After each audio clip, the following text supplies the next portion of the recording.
श्री सच्चिदानंद सद्गुरु साईनाथ महाराज की जय। श्री सच्चिदानंद सद्गुरु भरद्वाज महाराज की जय।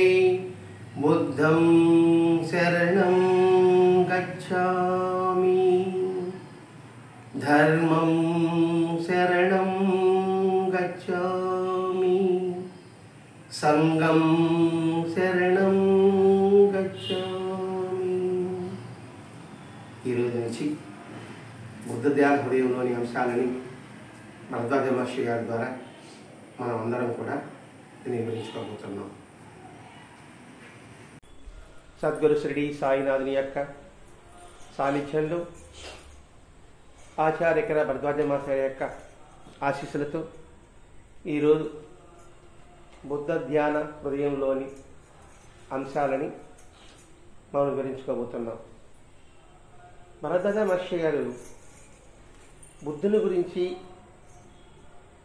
మనందరికీ తెలియజేసిన అవసరం ఏమిటి అంటే, అనేక మంది మహాత్ముల యొక్క జీవిత చరిత్రలని తెలుసుకోవడం ఒకటి.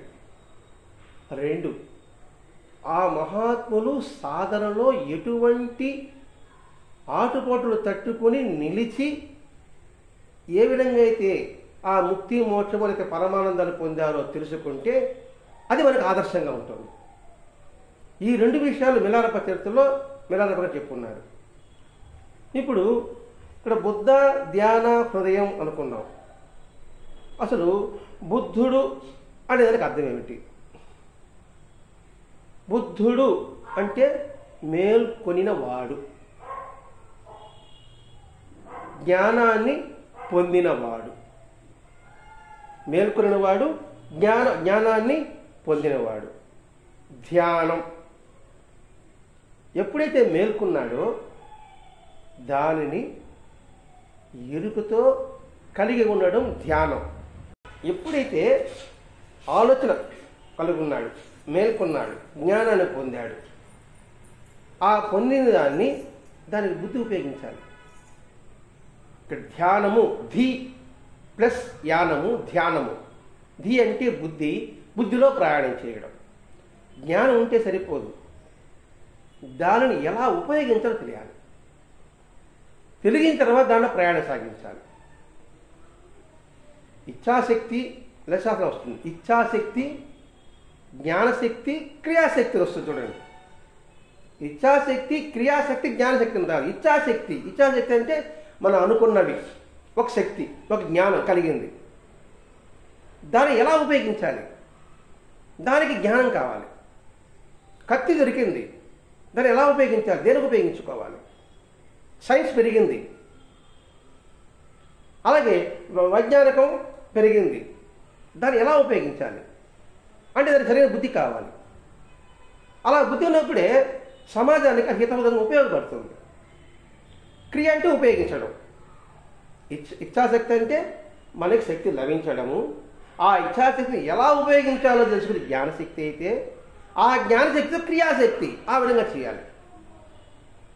ఇప్పుడు సైబర్ నేరగాళ్ళకి ఎంత విజ్ఞానం ఉంది, కానీ బుద్ధి లేదు. మరి ఎదుటి వాడిని మోసం చేస్తే వాడికి ఎంత బాధ ఉంటుందో అని వివేకం కోల్పోతున్నారు వాళ్ళు. అదే మనని మోసం చేస్తే మనకెంత బాధ కలుగుతుందో అని తెలుసుకోవడం జ్ఞానం. అలా ఎప్పుడైతే నాకు అటువంటి బాధ కలుగుతున్నప్పుడు ఎదుటివాడికి మనం బాధించము, కీడి చేయము. ఇక్కడ బుద్ధుడు మేల్కొన్నాడు, జ్ఞానాన్ని పొందాడు, దానిని ధీ ప్లస్ యానము, ఆ బుద్ధితో ప్రయాణం సాగించాడు. ప్రయాణం సాగిస్తూ బుద్ధ ధ్యాన హృదయము. హృదయం అంటే ఆత్మస్వరూపమే. మనసు వేరే, హృదయం వేరే. ఆత్మస్వరూపం. ఈ బుద్ధుడు మేల్కొన్న దాన్ని జ్ఞానంతో ప్రయాణం సాగిస్తే వాడి హృదయమంతా కూడా అందులో నింపబడి ఉంటుంది, ఆ స్వరూపమైపోతాడు. అటువంటి స్థితి పొందడానికి ఈ గ్రంథం మనకు ఉపయోగపడుతుంది. అంటే లేకపోతే అంటే ఏదో బాబా చరిత్రో ఏదో గురు చరిత్రో అంతవరకే పరిమితమైపోతాం. అందులో అపోహలు ఉంటుంది, సంశయాలు ఉంటుంది. దానికి నివృత్తి అనేక గ్రంథాల యొక్క పారాయణము, శ్రవణము. అంతేకాకుండా అసలు బుద్ధుడి యొక్క తత్వం ఏమిటి? ఆయన ఎక్కడ పుట్టాడు? లుంబిని అనే ప్రాంతంలో, కపిలవస్తుపురము. అది ఎక్కడుందంటే నేపాల్ ప్రాంతంలో ఉంది. అలాగే ఆయన యొక్క మరణం వచ్చి కుషీనగర్ అంటే అది మన ఇండియాలో ప్రాంతం ఉంది.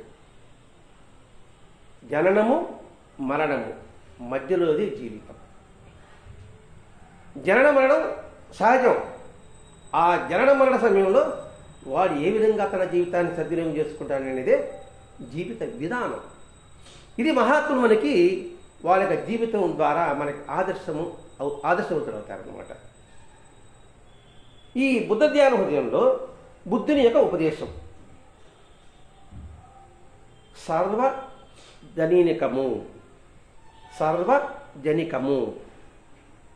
మాస్టర్ గారు బుద్ధుని యొక్క ఉపదేశం అంటే సర్వజనికము, నిత్య నూతనము.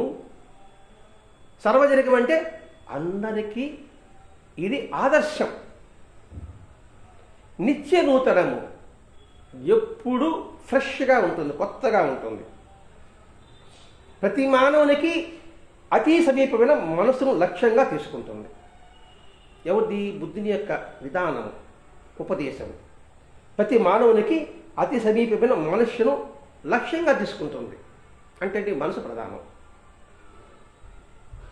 ఆయన ఉపదేశంలో యొక్క భావాలను గ్రహించాలంటే మనసునే లక్ష్యంగా. అంటే బుద్ధిని విధానం ఏంటి? మనసుని తాకుతుంది అన్నమాట.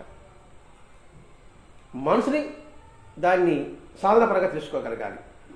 మనసుని నిగ్రహించాలి, మనసుని నిరోధించాలి. దేని వైపు నిరోధించాలి? చెడు వైపు చెడుని నిగ్రహించు. ఆయన ఉపదేశం అలా ఉంటుంది. పామర మనసుతో ఆరంభమవుతుంది. బుద్ధుని యొక్క జీవిత ఉపదేశము పామర మనసుతో, అంటే ఏమీ తెలియని మనసు. దానితో స్టార్టింగ్, పరిపూర్ణమైన మనసుతో ముగిస్తుంది. అర్థం కాకపోతే ముందు అడగండి. పామర మనసుతో ప్రారంభమవుతుంది, అంటే ఏమీ తెలియదు. ప్రారంభంలో తప్పటడుగులు వేస్తూ ఉంటారు. ఆ తప్పటడుగులు వేస్తూ ఉన్నప్పుడు మనసుని చేయి పట్టి నడిపిస్తాడు. దాంతో ప్రారంభమవుతుంది. చేయి పెట్టి నడిపించి అడుగులు వేసి ఎలా నడవాలని నేర్పి సరైన మార్గం తీసుకొచ్చి పరిపూర్ణమైన మనసుతో పరిపూర్ణ ఒక మానవుడిగా తయారు చేస్తాడు. అందుకే పామర మనసుతో ఆరంభమవుతుంది, పరిపూర్ణ మనసుతో ముగుస్తుంది. అంటే పవిత్ర హృదయంతో జీవితాన్ని చాలిస్తాడు. మన భాష ఆధ్యాత్మిక పరమైన చదువుకుంటే ముక్తి పొందుతాడు, లేదా సమాజస్థితి కలుగుతుంది, పరిపూర్ణ ఆనందస్వరూపుడు అవుతాడు. స్టార్టింగ్ ఇప్పుడు పరమపద స్వభావంలో స్టార్టింగ్ 1తో ప్రారంభమవుతుంది, 100తో ముగుస్తుంది. ఈ మధ్యలో పాము నోట పడకుండా నిశ్చల సహాయంతో గమ్యం చేరుస్తుంది. అది బుద్ధుడి యొక్క ఉపదేశం. మనసు ద్వారానే మనకు బాహ్య జగత్తు, శరీరం కూడా అనుభవమవుతున్నాయి. ఇలా ఈ గ్రంథంలోకి ముఖ్యం ఏంటంటే మనసు ప్రధానం. మనసు గురించి ఆలోచించు, మనసు గురించి చింతన చెయ్యి. అదే రమణ మహర్షి నువ్వెవరో తెలుసుకో అంటే ఏమిటి? లోతుకెళ్తున్నాడు. మనకు కలిగే అనుభవాలు, చూసే జగత్తు, మనకు వచ్చే అనుభవము, మనసే ప్రధానం. మామూలుగా ఇక్కడ ఈ గదిలో కూర్చున్నాం అనుకోండి, అబ్బా చెమట పడుతుంది, ఫ్యాన్ వేసుకోవాలంటున్నాం. అది ఇప్పుడు సత్యంగా చెబుతున్నప్పుడు మనకి ఫ్యాన్ వేసుకోవాలని ఆలోచన కూడా రాకుండా ఉండాలి. దృష్టి చెప్పడం మీద, వినడం మీద ఉంది. అంటే ఏంటి? ఈ ఇంద్రియ అనుభవం కూడా, శరీరానుభవం కూడా ఏంటి? మనసే ప్రధానమైంది. కనుక మనసు అర్థమైతే అన్నీ అర్థమవుతాయి అన్నమాట. మనసు కానీ అర్థం చేసుకోగలిగితే నీకు సమస్తము అర్థమైపోతుంది. అంటే మనసుని మన కంట్రోల్లో పెంచుకోవాలి. మనసుని ఏ విధంగా మలుచుకోవాలో మనకు అర్థం కావాలి. అలా అర్థమై ఎప్పుడైతే వస్తుందో నీకు సర్వము అర్థమవుతుంది. ఇప్పుడు తిరువళ్ళ వారు ఆయన ఒక చెప్తాడు కదండి, నువ్వు ఎప్పుడైతే ఇంద్రియాన్ని యొక్క అర్థాన్ని భావం తెలుసుకుంటే నీ సర్వలోకాన్ని జయించగలవని ఒక సూక్తి ఒకటి వస్తుంది. మీరు విన్నారా లేదు? విన్నారు ఎప్పుడన్నా? తిరుమల వారు ఇది కానీ నీ కంట్రోల్లో పెట్టుకుంటే సర్వలోకాలు నువ్వు జయించగలవు అన్నాడు ఆయన. అది ఇక్కడ మనసు అర్థమైతే అన్నీ అర్థమవుతాయని బుద్ధుడు రత్నమేఘ సూత్రంలో చెప్పాడు. మాస పొడి చెప్తున్నాడు రత్నమేఘ సూత్రంలో ఆయన చెప్పిన మాట. అందుకని మనసు చంచలమైనది. ఇప్పుడు ఇదే భగవద్గీత కృష్ణ భగవానుడు అర్జునుడికి ఏం చెప్పాడు? అర్జునుడు అంతా భగవద్గీత చెప్తున్నాడు, నువ్వు చెప్పింది బాగుంది కృష్ణ, మనసు చంచలం కృష్ణ, నువ్వు చెప్పేది బాగానే ఉంది, నా మనసు చంచలంగా ఉంది, నేనేం చేయాలి? అప్పుడు ఏదైనా ఒక మంత్రం చెప్తానో ఒక దీక్ష చేస్తానని చెప్పలే ఆయన. అభ్యాస వైరాగ్యాల ద్వారా ఆ చంచలత్వాన్ని అచంచలంగా మార్చుకో. అభ్యాసం వైరాగ్యం. వైరాగ్యం అంటే నువ్వు వదిలిపెట్టడం కాదండి, అనవసరమైన వదిలిపెట్టు. ఒక్క వాక్యం చెప్పుకోవాలంటే అనవసరమైన గురించి మనం ఆలోచిస్తుంటాం, అనవసరం పనుల మీద మనం దృష్టి పడుతుంటాం. దాని మీద నువ్వు విరక్తి కలుగు, దాని ముందు అభ్యాసం చేయి. మన చంచలం కృష్ణ అన్నప్పుడు దాన్ని అభ్యాస వైరాగ్యాల ద్వారా చేసుకోవాలి. అందుకని ప్రతిదానికి మనసే ప్రధానము. బాబా చేతుల్లో శాంతిపట్టు గుణం తప్పించుకుపోయింది. ఎతికాడు ఎక్కడ దొరకలేదు. సద్గురుని ఆశ్రయించాడు, అదిగో అక్కడ ఉందన్నాడు. అంటే ఏంటి? మనకు సరైన గమ్యస్థానాన్ని సద్గురు చూపిస్తాడు. అంతవరకు ఎతికాడు వాడు, ఎక్కడ దొరకలేదు ఆ గుర్రం.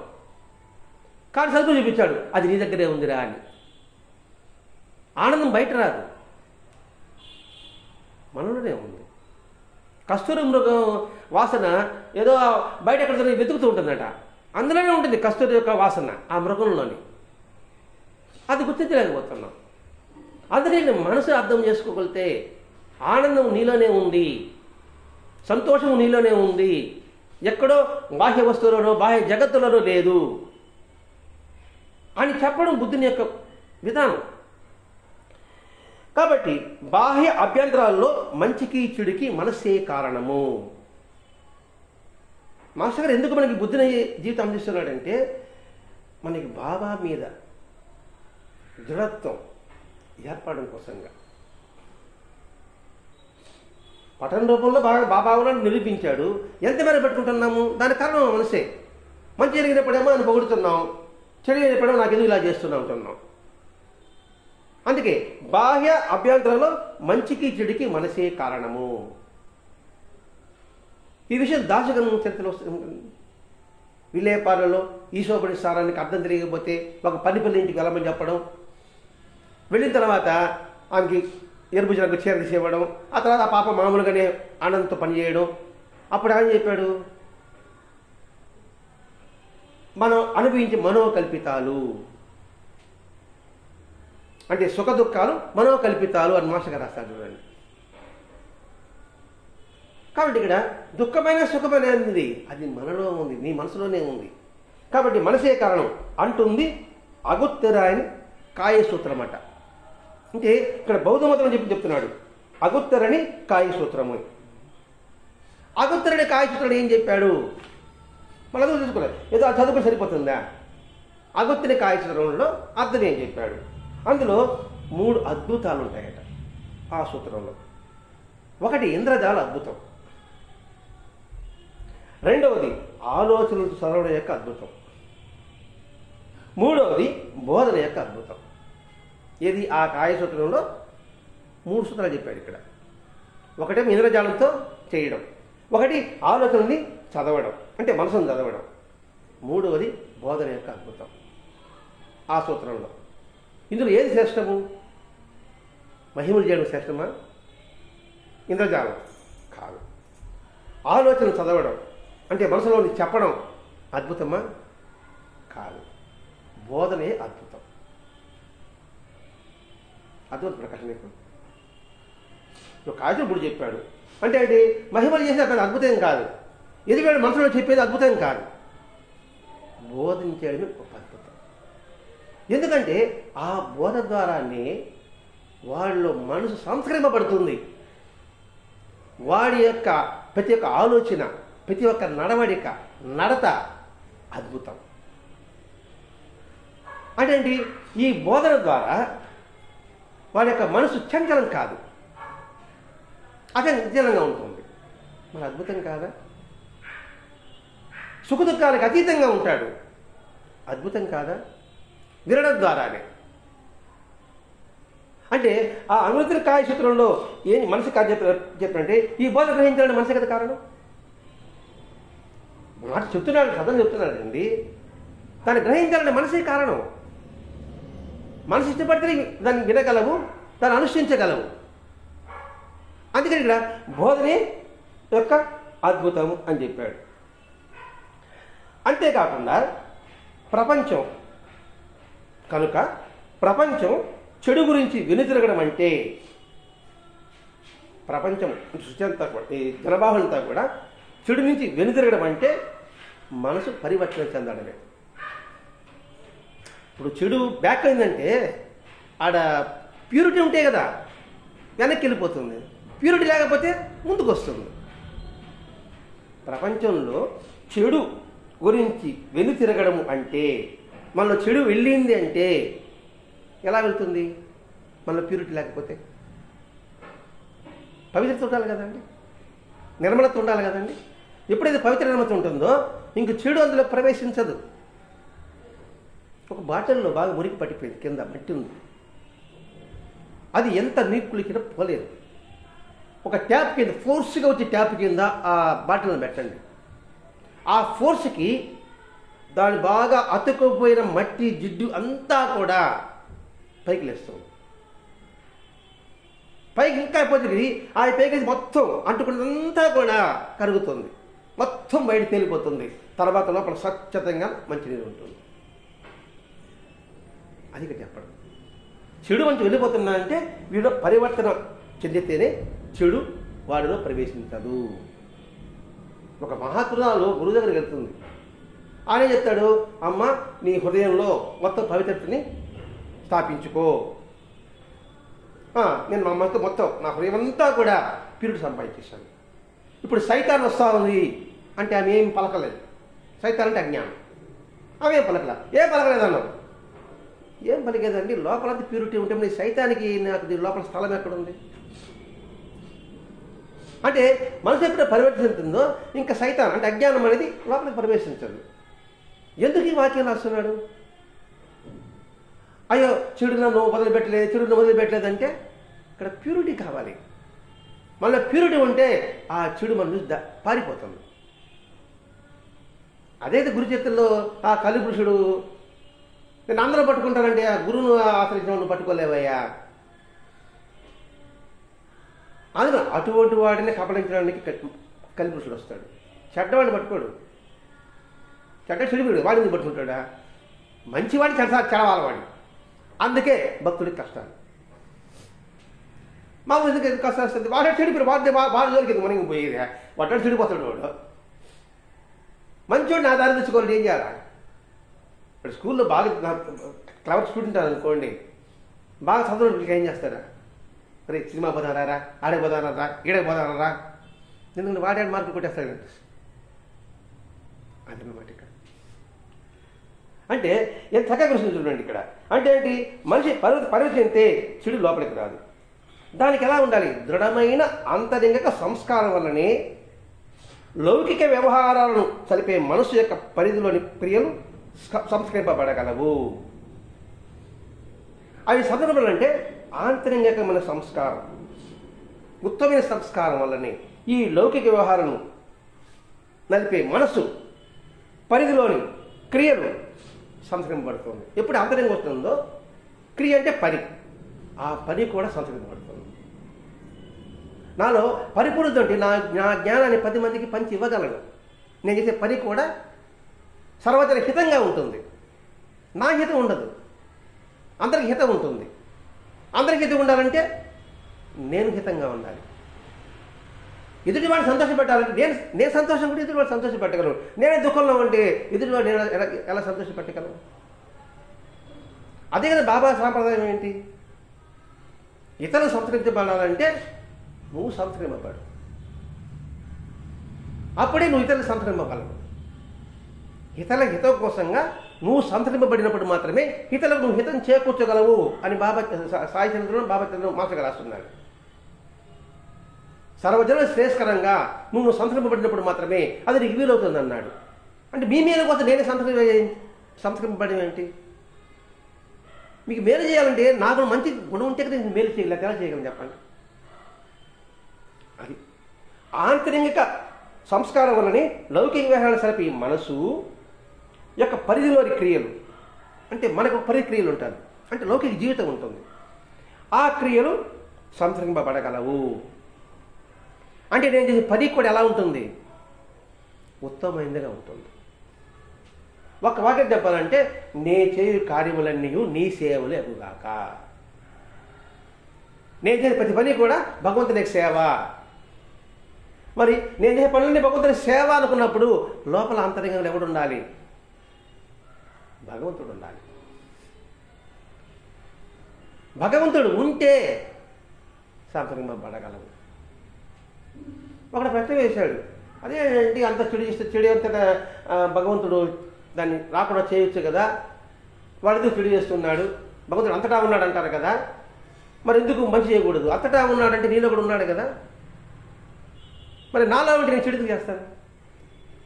భగవంతుడు అంతటా ఉన్నాడు నువ్వు నమ్మినావంటే, భగవంతుడు అంతటా ఉన్నాడు కదండి, మరి ఎందుకు అక్కడక్కడ చెడు చేపిస్తున్నాడు?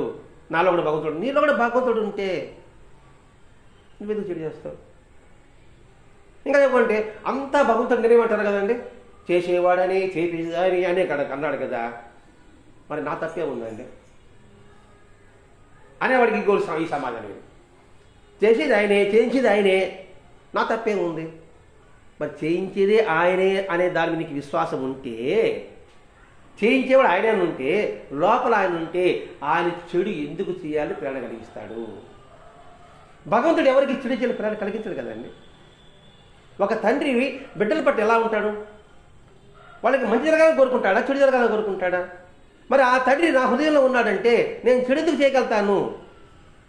అర్థమైన భావిస్తున్నా కాలేదా? ఇప్పుడు అంతటా భగవంతుడానండి, నేనేం చేయడం అంత ఆయన చేస్తున్నాడండి అని నేను అన్నాను అనుకోండి, అంతా ఆయన చేస్తున్నాడండి, లోపల నాలో ఆయన ఎందుకు చేస్తాడండి?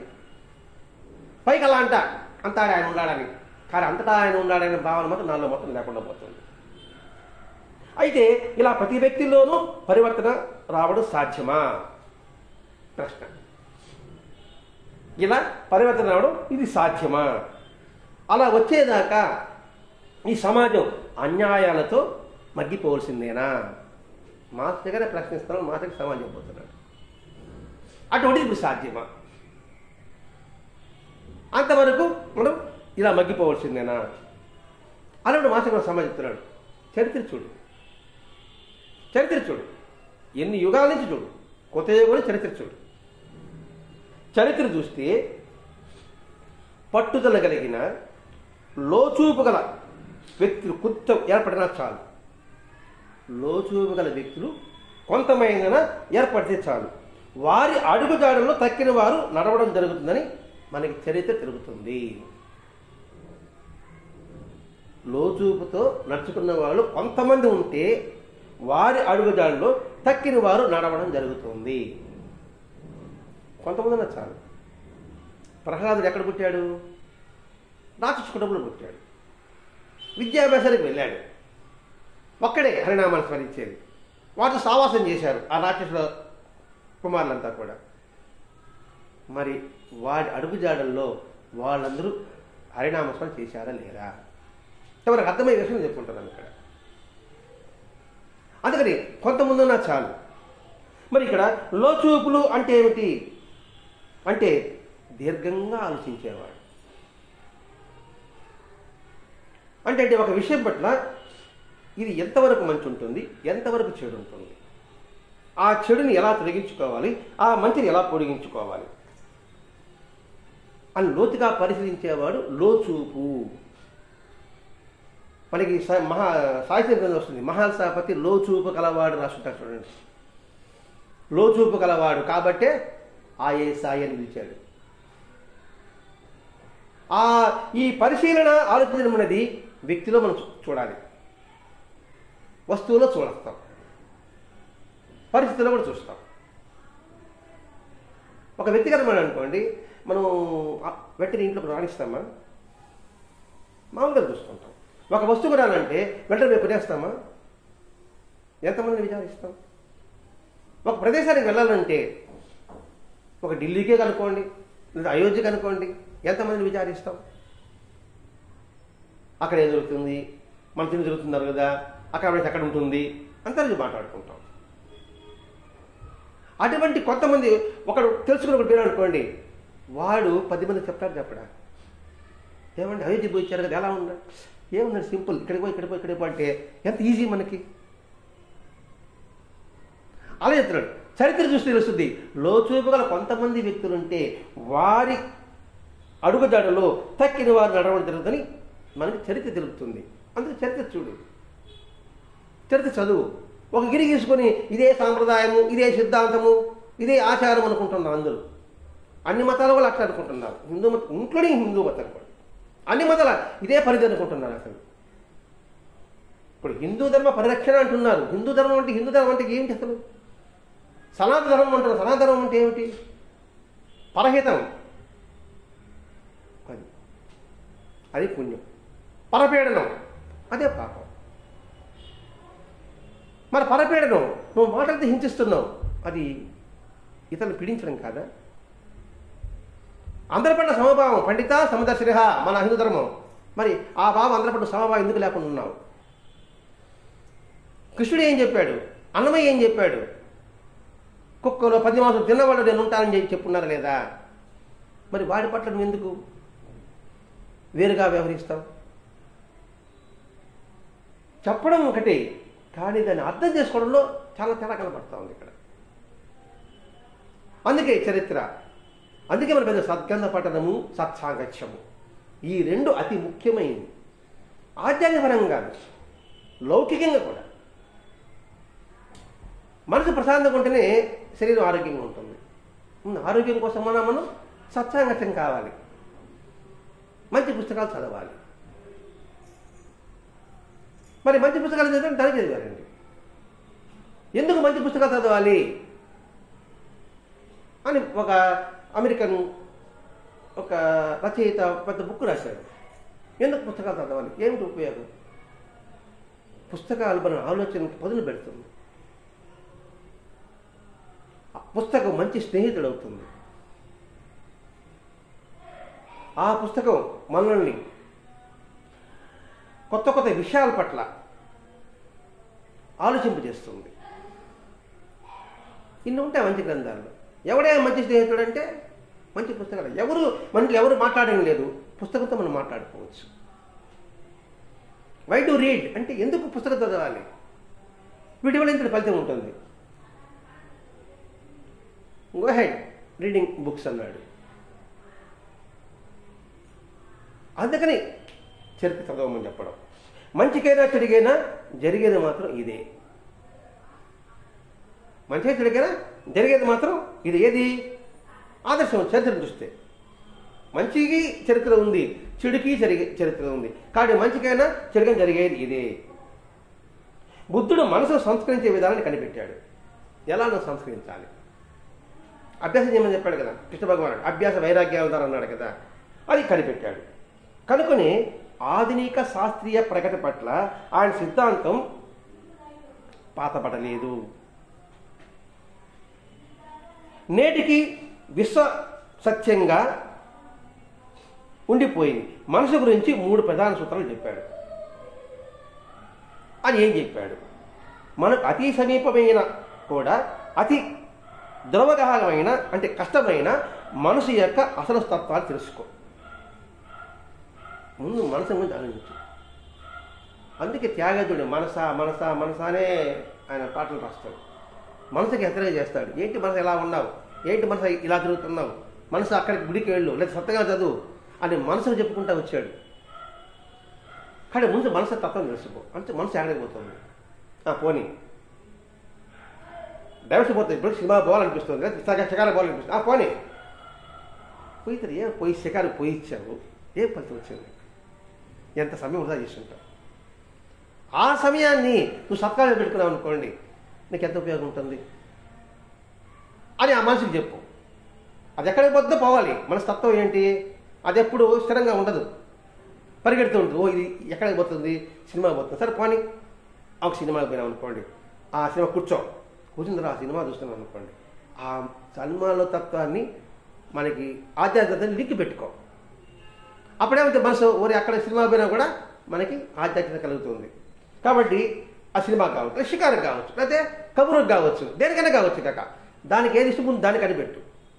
మనసుకు ఏది ఇష్టమో దాన్ని కనిపెట్టు ముందు. దాన్ని కనిపెట్టి దాని ద్వారా నువ్వు మలుచుకోవాలి. పిల్లలకి ఆటలు అంటే ఇష్టం, వాడు పుస్తకం పట్టడు. అప్పుడు ఏం చేస్తున్నాము, ఆటలకి చిన్న చిన్న టాయ్స్ ఉంటాయి, 1-2 టాయ్స్, నెంబర్స్ ఉండేదో లేదా బిల్డింగ్ కట్టేదో అట్లా ఉంటాయి. వాటి ద్వారా వాడి పాఠం చెప్పడం, వాడు హ్యాపీగా ఆడుకుంటూ ఉంటా పాఠం నేర్చుకుంటాడు. ఇప్పుడప్పుడు ఇంటర్నేషనల్ స్కూల్స్ అంతా ఇట్లాంటివి చేసేది వాళ్ళంతా కూడా. ఆటల ద్వారా, పాటల ద్వారా, మాటల ద్వారా. ఇప్పుడు ట్వింకిల్ ట్వింకిల్ లిటిల్ స్టార్ అని చెప్తే వస్తుంది, అది డ్యాన్స్ చేస్తా పాట చెప్తున్నప్పటికీ వాడు త్వరగా నేర్చుకుంటున్నాడు వాడు. అంటే వాడి యొక్క మనస్తత్వాన్ని బట్టి చదువు ఎలా టీచర్ చెబుతుందో అలాగే మన మనస్తత్వాన్ని ముందు కనిపెట్టు. ఏ రీతిగా రెండోది చక్కగా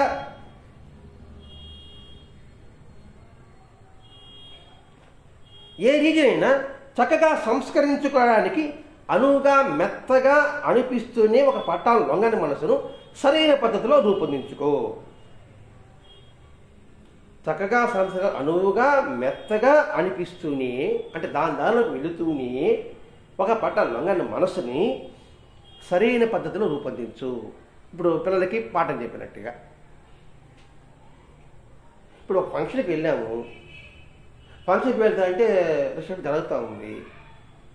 జరుగుతున్నప్పుడు మనసు వాళ్ళతో మాట్లాడే మంటరిగా ఉన్నాం, ఎంత చేద్దాం 10 అవుతుంది. అప్పుడు స్టేజ్ మీద చూస్తాము, 2 ఫోకస్ లైట్లు ఉన్నాయి వైట్ గొడుగులతో, ఆడ ఫోటోలు తీస్తుంటాడు. ఫోటోలు తీస్తుంటే మనం చూస్తుంటాము. అప్పుడేమంటే దాన్ని చూస్తూ ఓహో ఆ ఫోటోలు ఫ్లాష్ ద్వారా ఆ తెల్ల గొడుగుల ద్వారా తీస్తే ఆడ ఫోటో ఉన్నది క్లారిటీగా పడుతున్నారు. అలాగే మన మనసు క్లారిటీగా ఉంటే ఉన్నది సత్యంగా మనకు గోచరం అవుతుంది.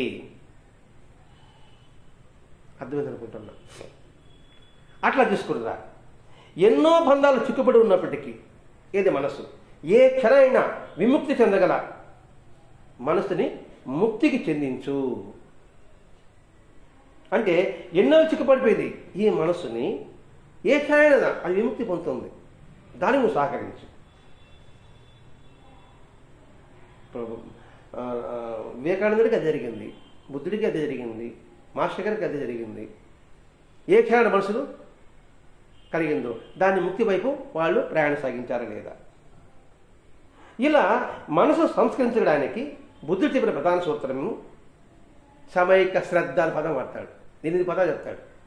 సమైక్య దృష్టి, సమైక్య వాక్కు, సమైక్య సంకల్పము, సమైక్య జీవనము, సమైక్య క్రియ, సమైక్య స్మృతి, సమైక్య ధ్యానము, సమైక్య సమాధి. అందుకు శ్రద్ధ చెప్పాడు. శ్రద్ధ ఉంటేనే ఇవన్నీ చేయగలం. అందుకని ప్రధాన సమైక్య శ్రద్ధ కలిగి ఉండు. ఒక్క వాక్యంలో పొందుపరచవచ్చు ఇది శ్రద్ధ అనే దాంతో. దీనినే శృత్యుపస్థానము అంటే వాళ్ళ బౌద్ధమతాన్ని శృత్యుపస్థానము, శృత్యుపస్థానం అన్నాడు.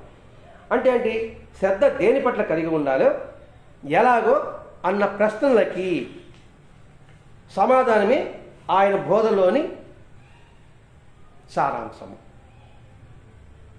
ఇప్పుడు ఆయన బోధ ఏంది, ఆ విషయాలు ఏమిటి ఇప్పుడు చెప్పుకున్నాం. సమైక్యమైన దృష్టి. దృష్టి అంటే చూపు. ఎట్లుండాలి, సమత్వం కలిగి ఉండు. నే దర్శించు రూపములను నీ రూపముగా గోచించుగాక. సమైక్య దృష్టి. సమైక్య వాక్కు. నా మాటలన్నీ, నా ఆటలన్నీ, నా చేష్టలన్నీ, నా తలంపులన్నీ నీ పరముగా చేయి. సమైక్య సంకల్పము అంటే ఆలోచనలు. నా ఆలోచనలన్నీ కూడా నీ పరముగా చేయుగాక. సమైక్య జీవనము. ఉదయ ప్రార్థనలో చెప్పుకుంటాం, నేను చేయి సేవలన్నీ నీ సేవలకు కాక. సమయిక క్రియ అంటే మనం చేసే ప్రతి పనులు కూడా ఉత్తమమైన భావాలతో కలిగి ఉండుగాక. సమయిక స్మృతి స్మరణం అంటే ఏమిటి? నిరంతరము భగవతత్వాన్ని అంటే సత్యాన్ని స్మరిస్తూ ఉండు. సమైక్య ధ్యానము అంటే బుద్ధితో ప్రయాణం సాగించు. సమైక్య సమాధి, సమాధి అంటే అన్నింటినీ సమతత్వంలో నువ్వు దర్శించు. ఇవన్నీ ఉదయపదం ఒక్కొక్క వాక్యంలో సంగపడింది. మరి ఆయన బోధంతా ఇదే కదా. అంతేకాకుండా 3 విషయాలు చెప్తాడు బుద్ధుడు. ఒకటి, మీరు ఎంతవరకు ఇతరుల్ని ప్రేమించారు. ఇతరులు అంటే మనుషులనే కాదండి, సకల జీవన ప్రాణికోటిని ఎంతవరకు మీరు ప్రేమించారు, ఎంత సున్నితంగా జీవించారు. రెండవది, మనల్ని చేయవద్దని చెప్పిన పనుని ఎంత ఆనందంగా విసర్జించారు. ఏ పని చేయాలో విధి లేక వదిలిస్తున్నావా, సంతోషంతో నూనె పెట్టుకుంటున్నావా? ఇప్పుడు బాబాయ్ అంటాడు సబూరి సబూరి అన్నాడు, మాస్టర్ చెప్పాడు సంతోషంతో కూడిన ఓరిమి అన్నాడు. విధి లేక భరించడం కాదు, సంతోషంతో భరించు, ఆనందంతో దాన్ని స్వీకరించు. బుద్ధుడు ఏం చెప్పాడో ఆ విషయంలో అదే చెప్తున్నాను. ఇది బాబా చెప్పింది అదే. అనుకుంటాం ఎంతవరకు మనం ప్రేమిస్తున్నావు నిస్వార్థంగా. రెండవది మన ఎంత సున్నితంగా జీవిస్తున్నావు. సున్నితం అంటే ఏమిటి? నిర్మలత్వము, కపటం లేకుండా ఉండడము, అది సున్నితం అంటే. అంటే ఏంటి? మల్లెపూలాగా మెత్తగా ఉంటుంది మనసు. ప్రతి ఒక్కరు చూస్తే మనసు కరిగిపోతుంది. ఎదురు వాడి చిన్న బాధ కలిగిన వీడి మనసు క్షోభిస్తుంది. అదే గత వారం రమణ మహర్షి లేఖలో వివరించుకున్నాం. ఒక మామిడి చెట్టు ఉంది, దానికి కాయలు ఉన్నాయి, కాయలకి కోసుకోవచ్చు. కానీ కర్రలో దోటి ఎత్తుకొని దాన్ని కోస్తాం. కోసినప్పుడు కాయలు ఒకటి వస్తుందా, ఆకులు కూడా రాలుతాయి. ఆ విధంగా ఆకులు ఎంతో రాలిపోయింది. రమణ వచ్చి కంటెంట్ పెట్టాడు, ఆ చెట్టు ఏం పాపం చేసిందే మీకు? కాయలు ఇచ్చిన దానికి ఇన్ని ఆకులు మీరు కింద నేల కొట్టారు.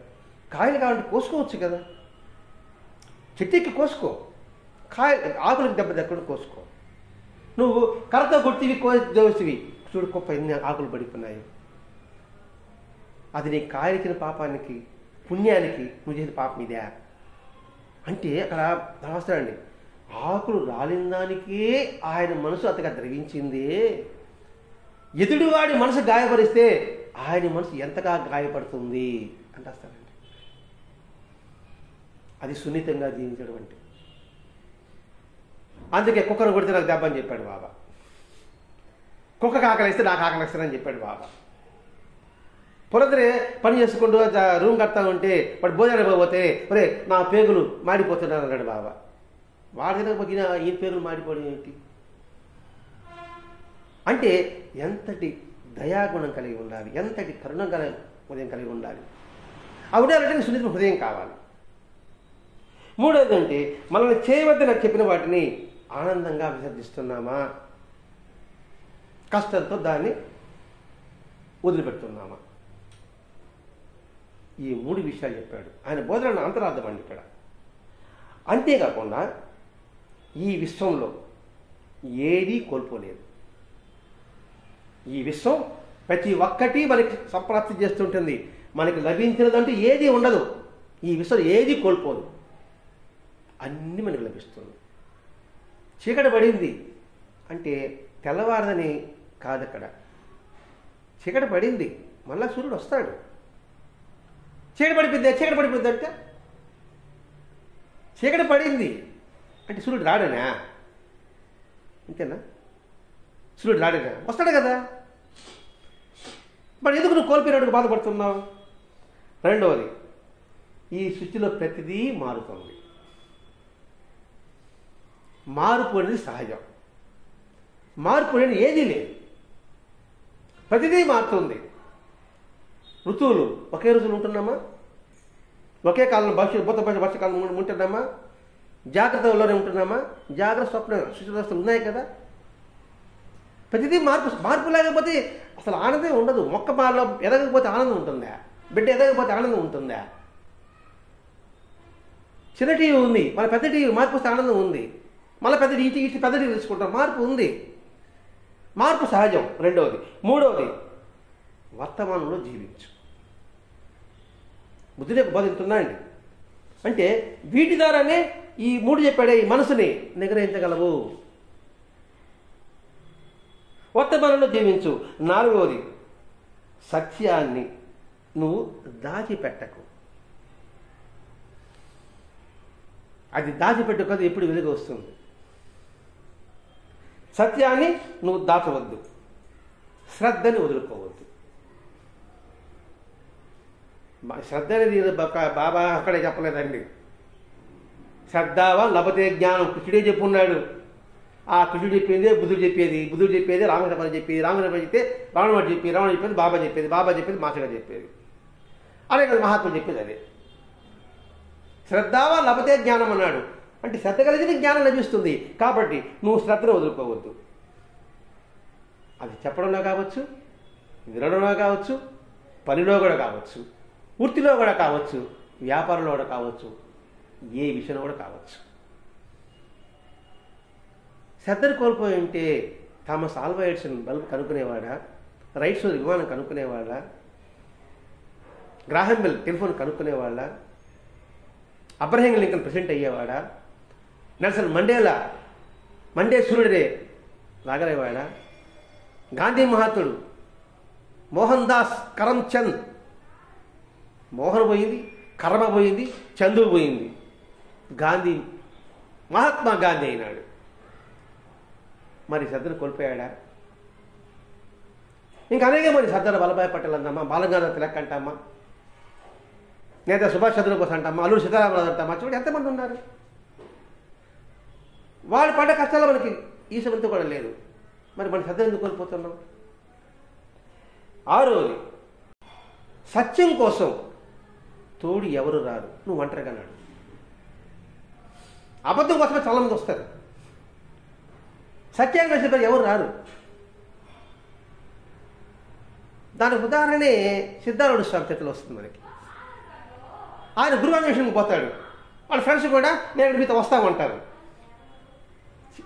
వచ్చి దానికి మాకు ఆకలను, మాకు నిద్రను, అడిగి భయమను అని పారిపోయారు. ఒంటరిగా ప్రయాణం చేశాడు సిద్ధారూఢ స్వామి. అలాగే మిలారప్ప ఒంటరి ప్రయాణం, బుద్ధుడు ఒంటరి ప్రయాణం, బలదాద మాస్టర్ గారు ఒంటరి ప్రయాణం. ఎవరు చూడున్నారు? సంఘం నుంచి వెలివేశారు, కులం నుంచి వెలివేశారు వరదద్ద మాస్టర్ గారిని. నువ్వు బ్రాహ్మణుడు వెలివేశారు వాళ్ళు. ఆయన భయపడలే. ఉద్యోగం తీయేశారు వరదద్ద మాస్టర్ గారిని, భయపడలే. ఒంటరిగా పోరాడాడు, గెలిచాడు, ఉద్యోగంలో చేరాడు, తర్వాత రిజైన్ చేశాడు. కాబట్టి సత్యాన్వేషణలో నువ్వు ఒంటరిగా ప్రయాణం సాగించు. మరి బాబా నలుగురు వెళ్ళారు జ్ఞానం కోసంగా, ముగ్గురు తప్పిపోయారు కదా. అలాగే బుద్ధుడితో కూడా 5 మంది, నలుగురు దారి తప్పారు, బుద్ధుడు వచ్చాడు.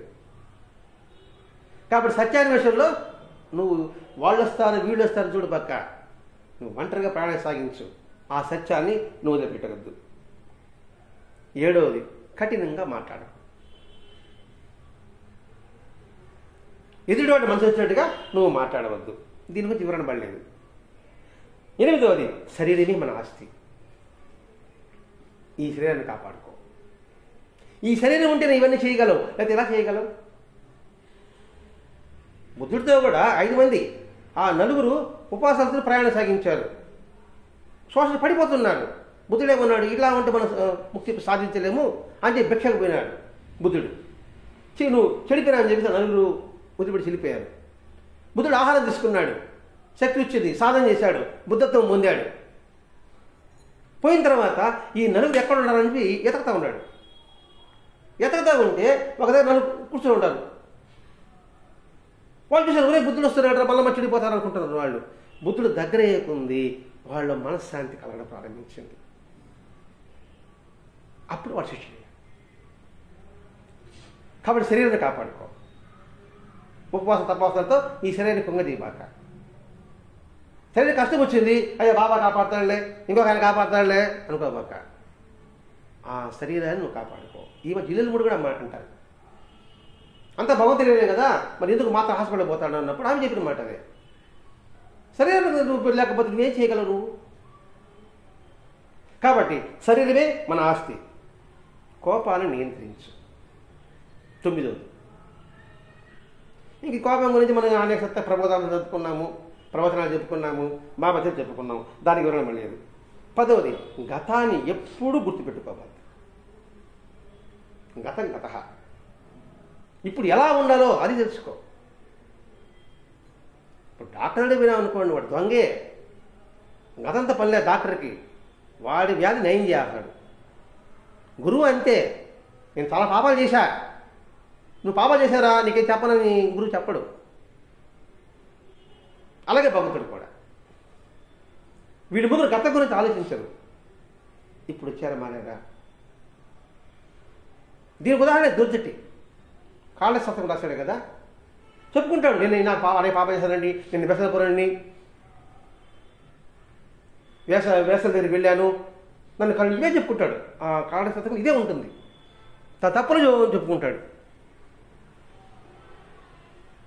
ఆ గతాన్ని ఎప్పుడు భగవంతుడు పట్టించుకోడు. గతాన్ని ఎప్పుడు గుర్తుపెట్టుకోకపోతే. 11వది చివరిది, సంతృప్తి కలిగి ఉండు.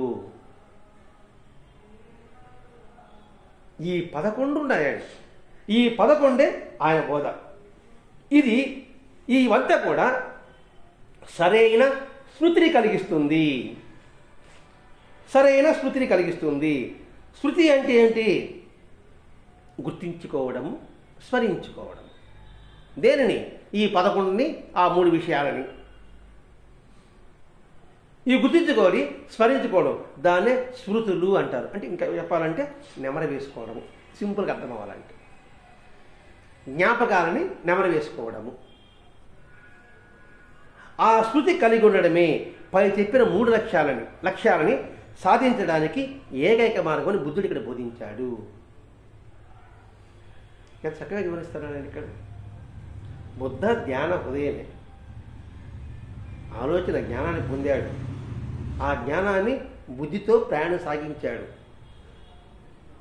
దానినే తన హృదయం అంతా నింపుకున్నాడు. భరతవర్షి గారు అన్వేషించాడు, తెలుసుకున్నాడు.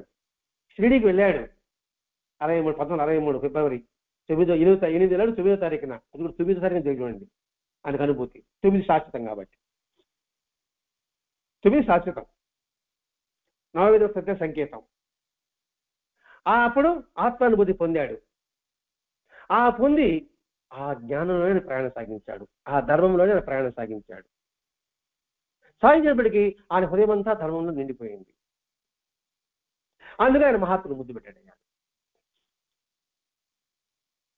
ఇంతటి విధానం ఈ బుద్ధ ధ్యాన హృదయం ద్వారా మనకి భరద్వాజ మహర్షి గారు అందించడం జరిగింది. 1 పేజీని, కానీ దీంట్లో ఎంతటి సత్యం దాగి ఉంది, ఎంతటి జీవన విధానం మనం అలవర్చుకోవడానికి అవకాశం ఉంది. అందుకని ఈరోజు జరిగింది ప్రతి మననం చేసుకుంటూ ఉండడమే దాన్ని స్మృతి. ఈ పదాలే బాగుంటాయి దీంట్లో. శ్రద్ధ, అలాగే ప్రతి ఒక్క అంశము కూడా జీవన విధానము, వాక్కు, మన సంకల్పాలు, మనం చేసే పనులు, దాని మీద ధ్యాస పెట్టు. ఇక్కడ సత్యాన్ని మన భరద్వాజ మాస్టర్ గారు అందించడం, అది అందుకోవడం మన పూర్వజన్మ సుకృతం.